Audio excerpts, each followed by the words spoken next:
అందరికీ శుభోదయం. 5 వార్తా కథనాల మీద 10 నిమిషాల్లో నా ఎనాలిసిస్ వినిపిస్తాను. ఇవాళ మొదటి స్టోరీ ఎమ్మెల్యే కొలిగిపూడి శ్రీనివాసరావు గారి వ్యవహారం. నిన్న దీని గురించి మాట్లాడుకున్నాం.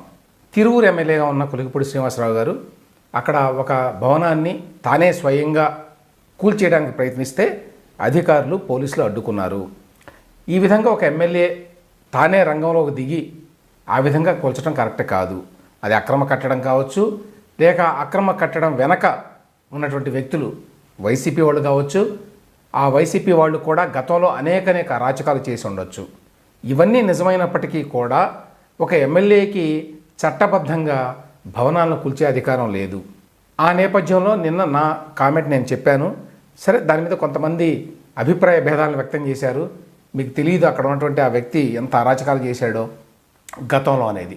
అతను ఎంత అరాచకాలు చేసినా ఆ అరాచకాలను ఎక్స్పోజ్ చేయాల్సిన బాధ్యత ప్రభుత్వ వర్గాల ద్వారా, ప్రభుత్వ శాఖల ద్వారా ఆ పని చేయాలి. కానీ కూల్చివేత అనేది స్వయంగా ఎమ్మెల్యే చేయడానికి మన చట్టాల్లో ఎక్కడా కూడా నిబంధనలు లేవు. దాని పరిణామం ఏంటంటే, ఇవాళ ఎవరైతే అక్కడ ఎంపీపీ ఉన్నారో నాగలక్ష్మి అనుకుంటాను ఆవిడ పేరు, ఆవిడ భర్త కాలసాని చెన్నారావు అనే అతని ఇల్లు అది. ఈ చెన్నారావు అనే వ్యక్తి ఓ పెద్ద విలను. ఇతను చాలా అరాచకాలు చేశాడు గతంలో అనేది శ్రీనివాసరావు గారి వాదన. అయితే నిన్న ఘటన తర్వాత వారి ఫిర్యాదు మీద పోలీసులు ఎమ్మెల్యే కొలిగిపూడి శ్రీనివాసరావు గారి మీద కేసు పెట్టారు. It was not entirely unexpected. ఆ విధంగా జరిగేటువంటి అవకాశం ఉంటుంది. మరి కంప్లైంట్ చేస్తే పెట్టాల్సిందే, ఎందుకంటే ఆయన సొంతంగా పొక్లైనర్లు అవి తీసుకొచ్చి కొల్చడానికి వీలు లేదు. దాని మీద తర్వాత 2 డెవలప్మెంట్స్. ఒకటి, ముఖ్యమంత్రి చంద్రబాబు నాయుడు గారు శ్రీనివాసరావు గారికి ఫోన్ చేసి ఇట్లా చేయొద్దు, అధికారుల ద్వారానే చేయండి, మీరు ఫాలోఅప్ చేసి ఒకవేళ అధికారుల మాట వినకపోతే దాన్ని ప్రభుత్వంలో ఉన్నటువంటి ఆయా శాఖల అధిపతుల దృష్టికి తీసుకురండి, కానీ మీరే నేరుగా వీళ్ళు అట్లా చేయటం బాగుండదు అని చెప్పారని ఒక సమాచారం.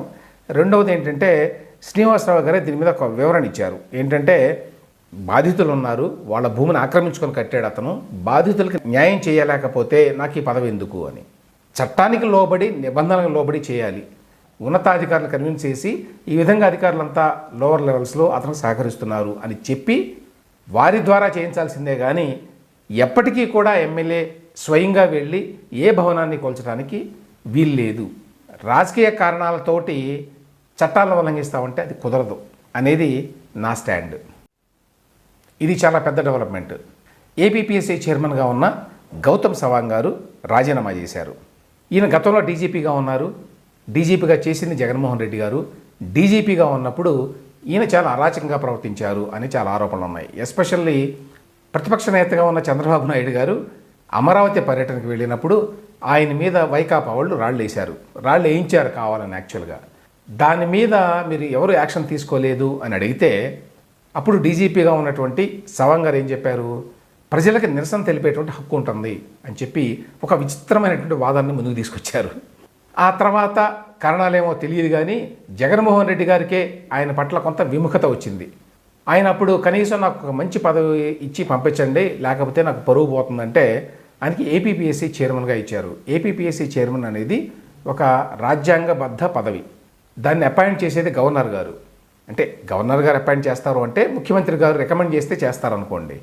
కాబట్టి ఆయన తీసేయాలంటే కూడా గవర్నర్ గారే తీసేయాలి. అది పెద్ద ప్రాసెస్ కూడా. సో ఆ రకంగా అది మంచి పదవే. అయితే అప్పుడు కూడా గందరగోళం జరిగింది. అప్పుడెప్పుడో టీడీపీ హయాంలో ఇచ్చినటువంటి గ్రూప్ 1 ఎగ్జామ్స్ వాటి యొక్క మూల్యాంకనం నిర్వహించింది సవాంగ్ గారి ఆధ్వర్యంలో. అప్పుడు అందులో గందరగోళం జరిగింది వాల్యుయేషన్లు అని చెప్పి ఆరోపణలు రావటం, అది తర్వాత క్యాన్సిల్ కావటం, ఇదంతా తెలిసిందే. ఇప్పుడు ఆయన రిజైన్ చేశారు. ఆయనకి యాక్చువల్గా ఇంకా సంవత్సరం పైనే పదవీ కాలం ఉంది. ఎందుకంటే ఆయన 2022 ఫిబ్రవరిలో చైర్మన్గా పదవీ బాధ్యతలు స్వీకరించారు. 2025 జూలై 9 వరకు ఆయనకి ఈ పదవిలో కొనసాగేటువంటి అవకాశం ఉంది. అయినా కూడా రిజైన్ చేశారు అంటే బహుశా ఇప్పుడు ఉన్నటువంటి కూటమి ప్రభుత్వం నుంచి ఒత్తిడి వచ్చి ఉంటుంది. గతంలో ఈ పని వైఎస్ఆర్సీపీ చేసింది. 2018లో అప్పట్లో ప్రొఫెసర్ ఉదయ భాస్కర్ గారు చైర్మన్గా ఉండేవారు. ఆయన్ని అక్కడి నుంచి తొలగించడానికి రకరకాలుగా ఆయన్ని బ్లాక్మెయిల్ చేశారు, వేధించారు, హింసించారు. ఏపీపీఎస్సీ చరిత్రలో ఎన్నడూ జరగని విధంగా జగన్మోహన్ రెడ్డి ప్రభుత్వం ఆ రోజున పోలీస్ అధికారిగా ఉన్నటువంటి పిఎస్ఆర్ ఆంజనేయులు గారిని ప్రయోగించి ఆయన్ని సెక్రటరీగా పెట్టి ఏపీపీఎస్సీలో చివరికి చైర్మన్ గారి చేంబర్ తలుపులు తాళాలు కూడా తీయకుండా ఏడిపించారు ఆయన్ని. సో అదేవిధంగా ఇప్పుడు ఏడిపించవచ్చు, ఎందుకంటే మార్గం చూపారు కాబట్టి వాళ్ళు. బహుశా ఆ కారణం చేత ఏమో తెలియదు, ఇప్పుడు గౌతమ్ సవాంగ్ గారు ఆయనే స్వయంగా రాజీనామా చేశారు. ఈసారైనా కూటమి ప్రభుత్వం ఆ స్థానంలో ఒక మంచి అకాడమిక్ పర్సనాలిటీని పెడతారని ఆశిద్దాం. జగన్మోహన్ రెడ్డి గారి కేసుల వ్యవహారంలో మళ్ళీ కొంచెం కథలకు వచ్చింది. ఎప్పటికప్పుడు కొంచెం కథలకు వస్తున్నట్టుగా ఉంటుంది, మళ్ళీ ఆగిపోతుంది. ఈ విధంగా ఇప్పటికీ దాదాపు 12-13 సంవత్సరాల పాటు నడుస్తోంది అది. ఇప్పటి వరకు అసలు విచారణ మొదలు కాలేదు. ఇప్పటిదాకా కూడా కొసరు పిటిషన్ల మీద మాత్రమే విచారణ జరుగుతోంది. అంటే అన్ని రకాలుగా కొత్త కొత్త పిటిషన్లు వేసి యాక్చువల్ విచారణ ప్రారంభం కాకుండా అడ్డుకోగలుగుతున్నారు జగన్మోహన్ రెడ్డి అండ్ కో. ఎందుకంటే అందులో 70 మందికి పైగా ఉన్నారు ఇతరులు కూడా. అయితే ఈ మధ్యకాలంలో ఈ కేసు వేగం పెంచాలి అని చెప్పి తెలంగాణ హైకోర్టు కొన్ని ఆదేశాలు ఇచ్చింది కింది సిబిఐ కోర్టుకి. ఆ ప్రకారం డిశ్చార్జ్ పిటిషన్లు 140 ఉంటే ఆ 140ని డిస్పోజ్ చేసిన తర్వాత మెయిన్ కేసు విచారణ చేపట్టాలి. ఈ 140 పిటిషన్ల మీద విచారణ జరిగింది, మొత్తం విచారణ పూర్తయింది, ఇక జడ్జిమెంట్ ఇవ్వాలి. ఆ టైంలో సిబిఐ కోర్టు న్యాయమూర్తి గారిని ట్రాన్స్ఫర్ చేశారు. దాంతో ఆయన జడ్జిమెంట్ ఇవ్వకుండానే వెళ్ళిపోయారు. కొత్తగా మరొక జడ్జి ఇచ్చారు. ఆ జడ్జి గారు మళ్ళీ మొదటి నుంచి వినాలట డిశ్చార్జ్ పిటిషన్ల మీద వాదనలో. మన న్యాయ వ్యవస్థ ఎట్లా నడుస్తుందో చూడండి. సో ఇప్పుడు పరిస్థితి ఏమిటి అంటే, ఈ మధ్యకాలంలో హరిరామ జోగయ్య గారు ఒక కేసు వేశారు తెలంగాణ హైకోర్టులో. జగన్మోహన్ రెడ్డి గారి కేసుల్లో ప్రగతి లేదు, అది ఎన్నో సంవత్సరాలుగా కుంటి నడక నడుస్తోంది అని కోర్టు వారి దృష్టికి తీసుకొచ్చారు. తీసుకొస్తే ఇప్పుడు దాని మీద విచారణలో భాగంగా తెలంగాణ హైకోర్టు వారు ఏం చెప్పారంటే, ఇక నుంచి జగన్మోహన్ రెడ్డి గారి కేసుల్లో ఎవ్రీ డే వాదనలు వినండి అన్నారు. గతంలో వారానికి ఒక్కసారి వినేవాళ్ళు, గుర్తుండే ఉంటుంది చాలామందికి, ప్రతి శుక్రవారం ఉండేది. ఆ తర్వాత ప్రతి 2వ రోజు ఈ కేసు వినాలి అని చెప్పారు. ఇప్పుడు తాజాగా తెలంగాణ హైకోర్టు ప్రతిరోజు ఈ కేసు వినండి, సత్వరం ఈ విచారణ పూర్తి చేయండి అని చెప్పి సిబిఐ కోర్టుకి ఆదేశాలు ఇచ్చిందట. ఇప్పటికైనా ఈ కేసులో ఏదైనా కొంచెం పురోగతి ఉంటుందేమో చూడాలి. పవన్ కళ్యాణ్ పిఠాపురంలో ఒక ఇల్లు కట్టుకోవాలని చెప్పి నిర్ణయించుకున్నాడట.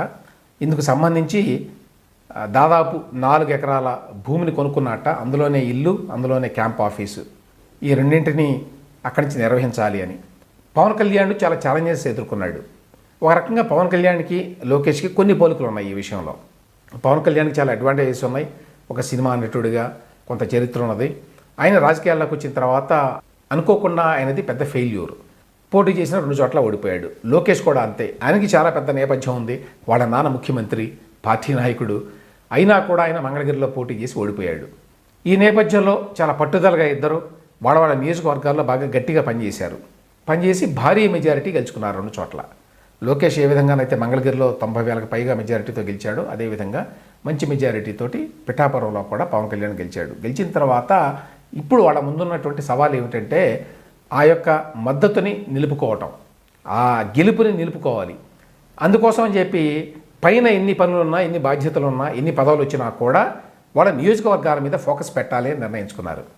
అందువల్లనే మంగళగిరిలో లోకేష్ చూడండి చాలా వర్క్ చేస్తున్నాడు ఇప్పటికీ కూడా, మంత్రిగా ఉన్న తర్వాత కూడా. అదేవిధంగా Pawan Kalyan deputy chief minister అయినా కూడా పిఠాపురాన్ని మళ్ళీ నెగ్లెక్ట్ చేశాడు అనేటువంటి అభిప్రాయం కలగకూడదని చెప్పి అక్కడే ఇల్లు కట్టుకోవాలని నిర్ణయించుకున్నాడు. అందుకోసం అని చెప్పి 4 ఎకరాలు కొనుక్కున్నాడు అని చెప్పి వార్త. దీర్ఘకాలికంగా పిఠాపురం నుంచి నేను పోటీ చేస్తాను, ఇదే నా నియోజకవర్గం అనేటువంటి మెసేజ్ ఇవ్వడానికి అది పనికొస్తుంది. పొంగునూరు పెద్దిరెడ్డి రామచంద్రారెడ్డి గారి గురించి అందరికీ తెలుసు. ఆయన్ని జగన్మోహన్ రెడ్డి ఏ విధంగా పెంచి పోషించాడంటే, ఆయన ద్వారా మొత్తం రాయలసీమని కంట్రోల్లోకి తీసుకోవడమే కాకుండా చంద్రబాబు నాయుడిని కుప్పంలో ఎట్టి పరిస్థితుల్లో ఓడించాలని చెప్పి చాలా ప్రయత్నం చేశారు. అంత పవరు పెద్దిరెడ్డి రామచంద్రారెడ్డికి ఇవ్వడం వల్ల జగన్మోహన్ రెడ్డి ఆయన చాలా రెచ్చిపోయి మొత్తం ఆ ఏరియా అంతా కూడా ఆయన పెత్తనం బాగా స్థాపించుకున్నాడు. గతంలో పొంగనూరులో స్థానిక సంస్థల ఎన్నికలు జరిగినప్పుడు వేరే పార్టీల వాళ్ళని కనీసం నామినేషన్లు కూడా వేయనివ్వలేదు. తన వాళ్ళని అక్కడ పెట్టుకుని గెలిపించుకున్నాడు. ఇప్పుడు ఓటమి తర్వాత పరిస్థితులు మారుతాయి కదా. సో ఇప్పుడేమైంది, ఆ పొంగనూరు మున్సిపాలిటీ చైర్పర్సన్గా ఉన్నటువంటి అలీం బాషా, ఆయనతో పాటు మరొక 10 మంది కౌన్సిలర్లు మేమంతా కూడా టీడీపీలో చేరామని చెప్పి ప్రకటించారు ఈ మధ్యకాలంలో. సరే, పెద్దిరెడ్డి రామచంద్రారెడ్డి హోల్డ్ నుంచి మున్సిపాలిటీని బయటికి తీసుకురావాలి కాబట్టి టీడీపీ ఇప్పుడు ఆ పని చేయొచ్చు. కానీ ఇక్కడ సమస్య ఏంటంటే దాదాపు 5 ఏళ్ల పాటు ఇదే వ్యక్తులు ఎవరైతే మున్సిపాలిటీలో ఉన్నారో, ఎవరినైతే పెద్దిరెడ్డి రామచంద్రారెడ్డి పెట్టాడో వాళ్ళందరూ తెలుగుదేశం పార్టీ కార్యకర్తల మీద, నాయకుల మీద అక్కడ పెత్తనం చేశారు. వాళ్ళు వేధించారు, వాళ్ళ మీద అక్రమ కేసులు పెట్టించారు, అరెస్టులు చేయించారు. ఇన్ని బాధలు పడిన తర్వాత 5 సంవత్సరాల తర్వాత మళ్ళీ అదే వ్యక్తులు టీడీపీ వ్యక్తులుగా మారిపోయారు. మున్సిపాలిటీ అతి త్వరలో బహుశా టీడీపీ చేతిలోకి వస్తుంది. కానీ వాస్తవ పరిస్థితి ఏమిటి, గ్రౌండ్ రియాలిటీ ఏమిటి? మొత్తం పొంగనూరులో ఉన్నటువంటి టీడీపీ కార్యకర్తలు, నాయకులంతా తీవ్రమైన అసంతృప్తితో ఉన్నారట. సో ఈ ఛాలెంజ్ని ఇప్పుడు టీడీపీ ఎట్లా ట్యాకిల్ చేస్తుంది? ట్యాకిల్ చేయకపోతే దాని యొక్క ఫాలోఅవుట్ ఏమిటి? ఈ విధంగా నిజమైనటువంటి కార్యకర్తలు అని చెప్పుకునేవాళ్ళు ఎవరైతే ఉన్నారో, అంటే 5 ఏళ్ల పాటు బాధలు పడిన వాళ్ళందరూ కూడా తిరుగుబాటు చేయరు అని చెప్పి అనుకోవడానికి లేదు.